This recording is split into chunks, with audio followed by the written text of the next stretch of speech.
The amount of players Barcelona is eyeing right now, and especially for the summer of 2023, which will be in about 2 or 3 months, it's absurd. It's a lot of players. Barcelona is really preparing for the next season, and so we are going to be just focusing on three different players. We are going to be like mentioning other ones, but I'm gonna like it's basically going to come down to three different ones: Inigo Martinez, Gundogan, and then lastly we will talk about an exit, which will be regarding Ansu Fati, and then maybe just also talk about Cancelo since we're already here. And I think that it's important to talk about this because we want to have an idea on what this squad will look like by the time we do head towards the next season. And so let's first talk about Inigo Martinez, because it does say here, according to Relevo, Barcelona is close on signing Inigo Martinez. Now, you may ask, why is Barcelona going for this center back? There's so many other center backs out there in Europe that Barcelona could go for. Why this player? And it is because of three reasons. He's going to be free, he's left-footed, and he's also experienced. If you know that a center back has these three type of qualities, that's going to give you an idea on what Barcelona is looking for and what they believe the defense is missing. And what Barcelona is missing in that defense is another left-footed center back and someone that's also experienced. Inigo Martinez ticks both of those boxes. As a matter of fact, if Barcelona are not looking to spend a lot of money on the defense like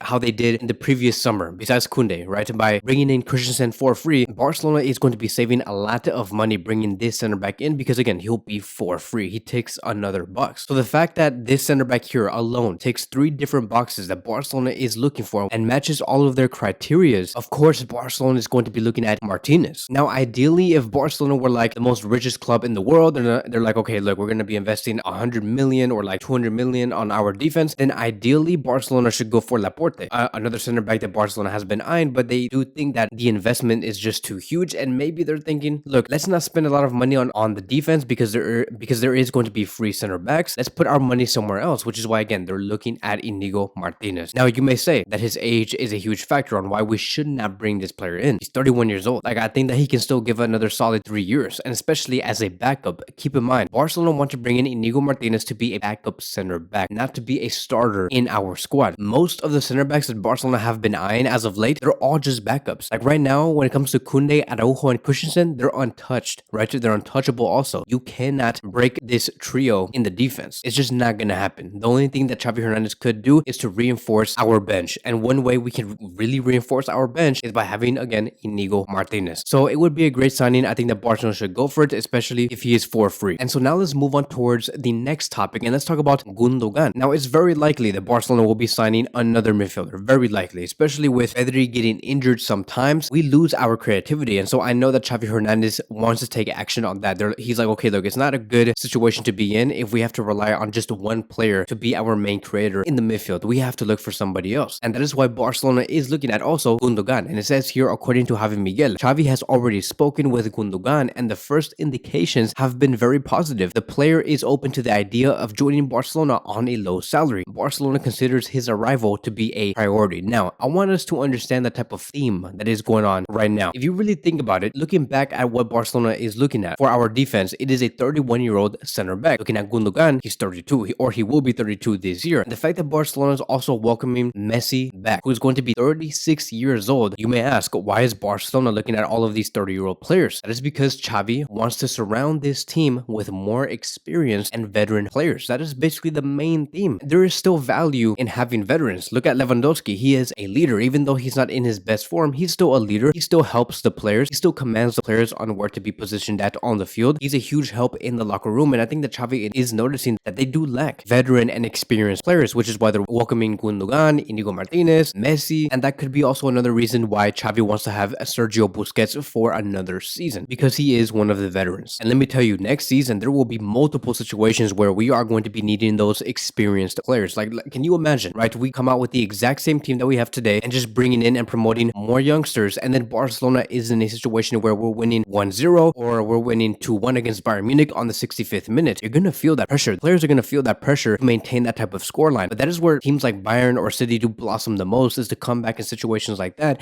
when they know they only have about 20 minutes left. And historically, we have seen Barcelona just bottle a lead. And so again, can you imagine Barcelona being in those situations, knowing that they have to defend the lead or stretch the lead in a quarterfinal match? In those moments, you need veteran players. Gavi, Pedri, Araujo, Koundé, Alejandro Balde, Ferran Torres, they have never been in situations where they're winning in the quarterfinals of the Champions League and they have to maintain that lead. They've never been there. Dembele and Frankie had some moments where it was very intense, like Dembele back in 2019, where he did bottle that shot after Messi gave him a beautiful assist against Liverpool where they were winning 3-0. He got nervous, right? So this is what I mean. Same thing with Frankie de Jong. Frankie did not bottle anything. It's just that, you know, I'm basically just mentioning his name because he is one of the most experienced players on knowing what it's like to be in the quarterfinals or in the semifinals of the Champions League. But that's basically it. Like, we don't really have anything else. You can say Sergio Busquets, but I don't think that he'll have a huge part in the next season. And so I would welcome Gundogan. Gundogan playing with Frankie de Jong and Gavi and Pedri, just like Xavi said, it just turns me on. Thinking about that, just thinking about how Gundogan can create, Frankie can dribble the ball forward, Gavi just bossing the midfield with his physicality, and then having Pedri scoring goals. It's just a midfield that you would die for. Gundogan also scored too, like he just scored against Leipzig 2 or 3 days ago. So he knows the answers. He knows exactly what to do when he receives the ball just outside the box of the opposition. If he feels like that area is too blocked by multiple players, he knows how to shoot, and we need qualities like that in Barcelona. And it's going to be very interesting to see what Xavi does with Gundogan because he knows how to arrive in the box, he knows how to shoot, he knows how to provide penalties. But at Germany, right, when he plays at Germany, he does play as a left defensive midfielder, and sometimes under Pep Guardiola at Man City, he also does play as a right defensive midfielder or as a left defensive midfielder. So who knows how Xavi is going to be using Gundogan if he does arrive? Could we see a double pivot of Frankie and Gundogan with Pedri and Gavi up high, or could we see Gundogan acting as a super sub for Pedri in case Pedri does get injured? Or maybe we could see Pedri and Gundogan as high interiors with our double pivot being Frankie and Busquets or Frankie and Kessie. And so just like I have mentioned before, I want to reference Cancelo because I know that many are very excited about hearing Cancelo potentially going to Barcelona, but let's talk about this for a bit here. According to Jordi Romero, there was a meeting between Jorge Mendes and Barcelona, and within that meeting, they were discussing the future of Ansu Fati, what is the situation of Balde. They also talked about Bernardo Silva, Asensio, and also Cancelo. Now, with these players, let me just rule off a couple of players. Bernardo Silva is not going to be coming. He's too expensive. We have heard many times that he's just out of reach, so it's not going to happen. Asensio is not going to be coming. I will pass. It's a hard pass. I'd rather just stick with Ferran Torres. Alejandro Balde, I'm not too worried about him. He's going to be renewing with Barcelona. This guy is our future left back for the next 10 years. Ansu Fati, we'll talk about him just a moment. But with Cancelo, it does say here, according to Fabrizio Romano, that Cancelo was offered to Barcelona back in January, but the club couldn't proceed further with his signing due to fair play. He's been a player discussed by Joan Laporta and also Jorge Mendes. But here's the thing though, it continues to say that Barcelona will also continue to try and get Cancelo in the coming summer. Now, all eyes on Cancelo because right now he's not doing well at Bayern Munich, mainly because he's not bringing what is required according to Nagelsmann. We can even see Cancelo being very frustrated during training. Many have said that he's just upset because he gets very little minutes because he's not providing what he should be providing during the training sessions. And with Man City, they had no problem on letting this player go. They have replaced him with Nathan Ake. So right now it does seem like Cancelo is in a very gray area. As a matter of fact, Cancelo has so under-delivered that it has also been said that Bayern in no way, they have told City that in no way is Bayern going to be paying 70 million euros for Cancelo after seeing what they have witnessed with Cancelo in the past 2 weeks. He's just not bringing it. So if Bayern do say, you know what, we don't want to keep this player, he did okay, but we don't want him, you can have him back, and City takes him back, and then Cancelo still wants to leave, or Man City says, you know, you should still leave because Pep Guardiola doesn't want players that are not 100% fully committed,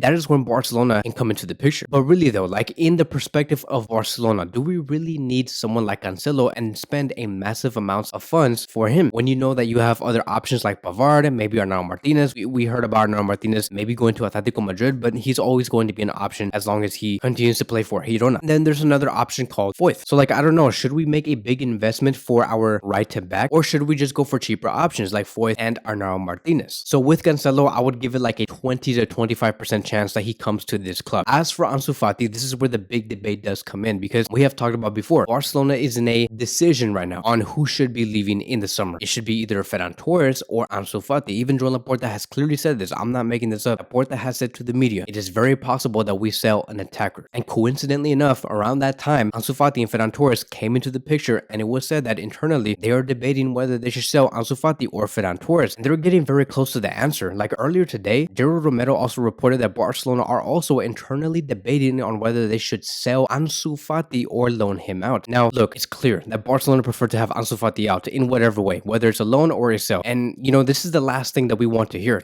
that our previous golden boy is going to be going somewhere else. And he was our golden boy before anyone else, before Pedri, before Gavi. And the fact that he's leaving just because he couldn't deliver for this club is very sad to hear. You know, I remember this player was so good at one point when he was like 16, 17, 18 years old. We called him the next Eto. We even gave Ansu Fati the chance of giving him the number 10 shirt because we really did believe in this player. But as time went on, his performance has been greatly declining. And I know that Ansu Fati has came back from an injury, from a long-term injury, but like, you know, like there has been enough time that has has gone between like him being injured and then not being injured, right? Like throughout these past few matches that Ansu Fati has played in, like where are the goals? Where are the assists? If Dembele is able to come back after having a really bad 4 years at Barcelona and then now become one of the most important Barcelona players, like Ansu Fati has to also react in that way. Same thing with like Pedri. Like if Pedri comes back after having a 4 to 5 week injury and then he delivers against Real Madrid, like bro, Ansu, where are you at? Like you see Dembele and Pedri go through injuries and they come back fully firing. The same thing has to go with Ansu Fati. So of course Barcelona is saying we much rather prefer to have Ansu Fati go out instead of Ferran Torres. We rather just keep Ferran Torres. So if he does go on loan, I hope that he does go to a club maybe like Real Madrid. And I'm just joking. Maybe a team like Arsenal would greatly suit Ansu Fati on a loan, of course. I think that Arteta and Xavi Hernandez do have very similar demands, which is why I do think that it would do really good for Ansu Fati's career to go to Arsenal for about 1 to 2 years, because I think that is where he can regain his level. If he does get sold, I don't really care where he does go, as long as Barcelona do get around 70 to 100 million euros for this player. A team like Manchester United would love to pay around that type of money for Ansu. So that is going to be the latest updates regarding all of these players. I hope you guys did enjoy this video. Thank you guys so much for watching, and I will see you guys in the next one.